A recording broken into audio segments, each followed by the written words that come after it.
پاکستان کو ایٹمی ہتھیار نہیں بنانے دینا۔ اب جب سوویت یونین افغانستان میں داخل ہوتا ہے، پاکستان ڈنکے کی چوٹ پہ امریکن سے کہتا ہے ہم ایٹمی ہتھیار بنائیں گے، تم ہمیں روک کے دکھاؤ۔ امریکن مجبور ہوتے ہیں، امریکنز مجبور ہوتے ہیں کہ پاکستان کو ہر سال یہ سرٹیفکیٹ لکھ کے دیں کہ پاکستان ایٹمی ہتھیار نہیں بنا رہا ہے، جانتے ہوئے کہ ہم روز بنا رہے ہیں۔ اور پھر تیسری طرف اس وقت پوری مسلم دنیا میں بھی تصادم اور فساد کی فضا تھی۔ ایران عراق جنگ ہو رہی تھی ایک طرف، وہ ایران عراق جنگ صرف ایران اور عراق کی جنگ نہیں تھی، اربوں اور اجمیوں کی جنگ بن چکی تھی، اور اس کی وجہ سے پورے ملک میں شیعہ اور سنی کا فساد بھی شروع ہو چکا تھا، پوری مسلمان دنیا میں۔ پھر عربوں میں بتاتے خود تصادم، مصر نے کیمپ ڈیوڈ معاہدہ اسرائیل کے ساتھ کر لیا، اس کو عرب لیگ سے نکال دیا، OIC سے باہر نکال دیا، مسلمان دنیا تو فرقے میں پڑ گئی، اور اب مسلمان دنیا کی ایک آواز باقی نہیں رہی۔ یہاں پہ کردار پاکستان نے کیا ادا کیا؟ ایک طرف سوویت یونین کو ہم توڑ رہے ہیں، ایک طرف چین سے برابری کا معاہدہ ہو رہا ہے،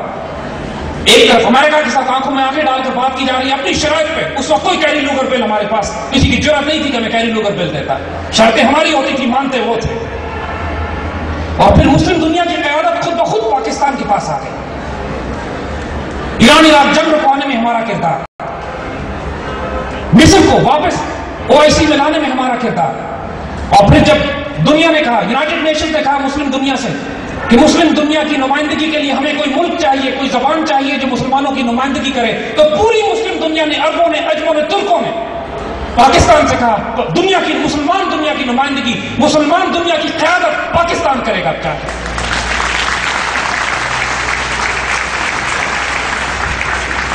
اور اللہ کے فضل سے پھر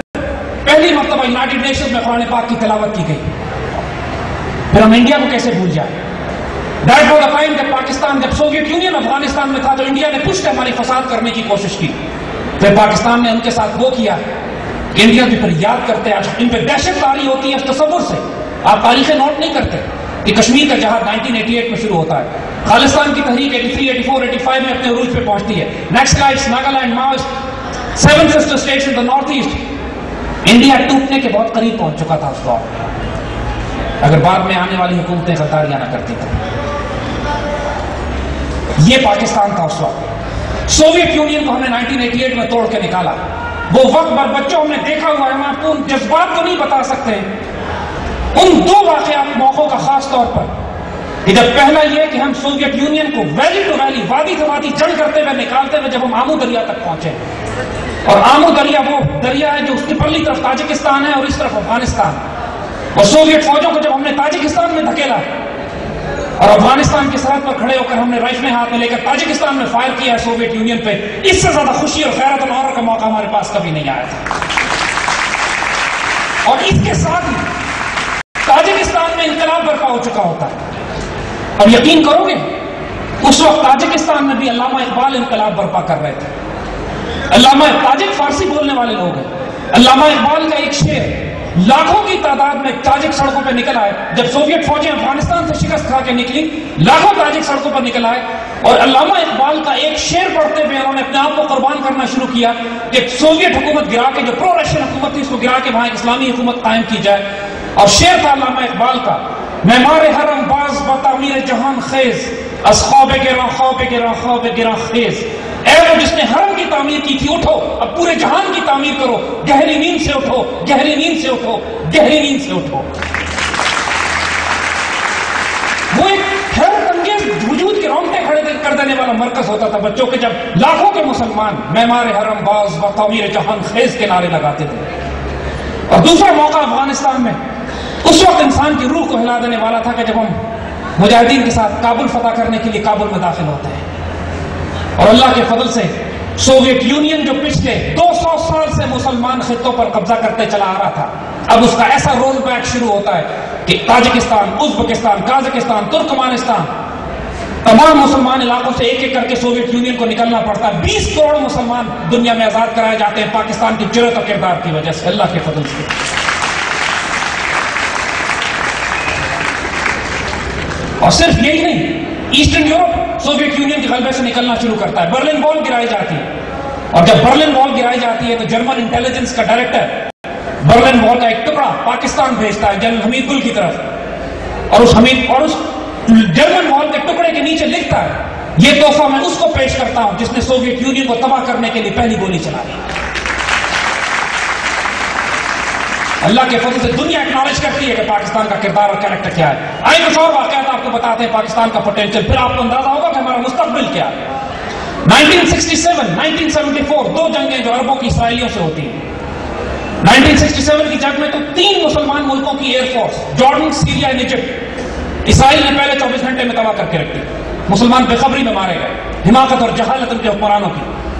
3 مسلمان ملکوں کی ایئر فورس 24 گھنٹے میں اسرائیل نے تباہ کر دی زمین پہ، ایک مسلمان جہاز اوپر نہیں اٹھ سکا، اور 3 مسلمان ملک ڈیفنس کے خالی کھڑے ہوئے تھے، کوئی دفاع ان کا نہیں تھا، اور خطرہ تھا کہ اسرائیلی فوجیں ان 3 مسلمان ملکوں پر چڑھ دوڑیں گی۔ اپنی ڈیسپریشن میں پاکستان سے مدد طلب کی جاتی ہے، پاکستانی فائٹر پائلٹس جاتے ہیں، اور اللہ کا فضل ہے اس کے بعد اسرائیلیوں کو جرأت نہیں ہوتی کہ اردن، مصر اور شام پر ایک فضائی حملہ کر سکے جب پاکستانی پائلٹس وہاں موجود ہوتے ہیں۔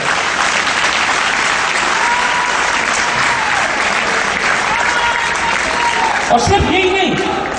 پاکستانی فائٹر پائلٹس نے ایئر ٹو ایئر کمبیٹ میں اسرائیلی جہاز مار کے گرائے۔ اللہ کے فضل سے ہمارا ایک جہاز شہید نہیں ہوا، دشمن کے ہم نے درجنوں جہاز گرائے وہاں پر۔ یہ ریکارڈ دنیا میں کوئی فورس ایئر فورس بریک نہیں کر سکی آج تک، اسرائیلی ایئر فورس کے جہاز صرف پاکستان ایئر فورس نے گرائے۔ اور اسی طرح 1974 میں دوبارہ جب عربوں پہ خطرہ پڑتا ہے، پاکستانی فضائیہ کو بلایا جاتا ہے، ہماری اینٹی ایئرکرافٹ بیٹریز جاتی ہیں یہاں سے، پھر مصر کی، شام کی، جارڈن کے دفاع کے لیے، اور اللہ کے فضل سے پھر ایک دفعہ پاکستانی افواج ملت اسلامیہ کا دفاع کرتی ہیں، اسرائیل کو پھیلنے سے روکتی ہیں، اپنی سرحدوں میں دفن کر دیتی ہیں۔ میرے بچوں، یہ اتفاق نہیں ہے کہ جس طرح مکے کے مشرک اور خیبر کے یہودی مل کر مدینے کی ریاست کو تباہ کرنے کے در پہ تھے، اس طرح آج کے دور میں یہ مدینہ ثانی پاکستان، اس کو تباہ کرنے کے لیے خیبر کے یہودی اور ہندوستان کے مشرک ایک اتحاد بنا کے پاکستان کے خلاف ایک محاذ قائم کیے ہوئے ہیں۔ 1984 اسرائیلی ایئر کرافٹ ٹیک آف کر گئے تھے وہاں سے کہوٹا کو اٹیک کرنے کے لیے۔ پورا اسرائیلیوں کی درجنوں ایئر کرافٹ آئے، کچھ انڈیا کی طرف سے آئے، کچھ اسرائیل کی طرف سے، اور ان کا مقصد تھا کہوٹا کو بام کر کے پاکستان کے ایٹمی پروگرام کو وہی ختم کر دیا جائے۔ یہ واقعہ ہماری تاریخ میں نہ جانے کیوں نہیں بتایا جاتا، اتنی غیرت اور جرأت اور دلیری کا واقعہ ہمارے، یہ ڈپلومیسی اور پالیٹکس میں ہی پھنسے رہتے ہیں۔ پاکستان اس وقت کے حکمرانوں میں جیمزیا کی جو پالیسیز تھی وہ ہم کو فورن پالیسی کے حوالے سے بتا چکے ہیں، جو اسرائیل کس طریقے سے انڈیا کو ٹیک آن کیا، یو ایس کے ساتھ کو توڑ دیا، مسلمان دنیا کی قیادت کی، امریکہ کے ساتھ آنکھوں میں آنکھیں ڈال کے بات کی، اور اسرائیل کو تھریٹ کر کے رکھا ہوا تھا۔ تھریٹ یہ دیا گیا تھا اس وقت راجیو کو اور اسرائیل کے سربراہ کو کہ وی ڈونٹ کیئر اٹیک کہاں سے آتا ہے، ہمیں اس کی پرواہ نہیں ہے کہ حملہ کس طرف سے آئے گا، لیکن پاکستان جوابی کارروائی دہلی اور تل ابیب پہ کرے گا۔ ہمارے پائلٹس کو اس وقت آفر بتایا گیا کہ ہمارے پاس جو F-16 ہیں وہ اسرائیل فلائی نہیں کر سکتے، ہمارے پاس جہازوں کی رینج کم ہے، ون وے مشن ہو سکتا ہے، واپس نہیں آ سکتے۔ By God, every F-16 pilot said we don't want to come back, we'll crash over there.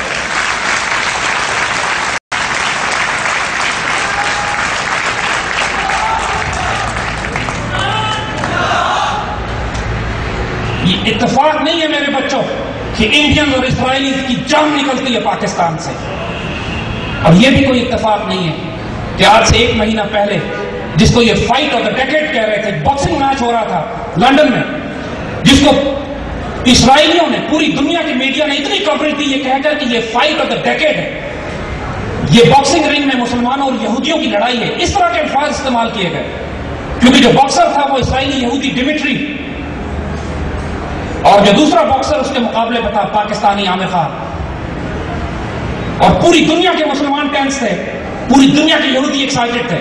ڈیمیٹری رنگ میں آتا ہے تو اپنی اسکل کیپ پہن کے، اپنے ساتھ اسکار اور ڈیوڈ لگا کے، 2 اپنے مولوی ربائی ساتھ رکھ کے، اور اپنے تلمود پڑھتا ہوا، اور جو پاکستانی بچہ اس کے مقابلے پہ آتا ہے اس نے پاکستان کا جھنڈا پہنا ہوتا ہے اپنی ٹرنکس میں، سب ہلالی پرچم پہن کر میدان میں آتا ہے، اور آپ کو معلوم ہے لڑائی کتنی دیر جاری رہی؟ 16 سیکنڈ میں اسرائیلی وہاں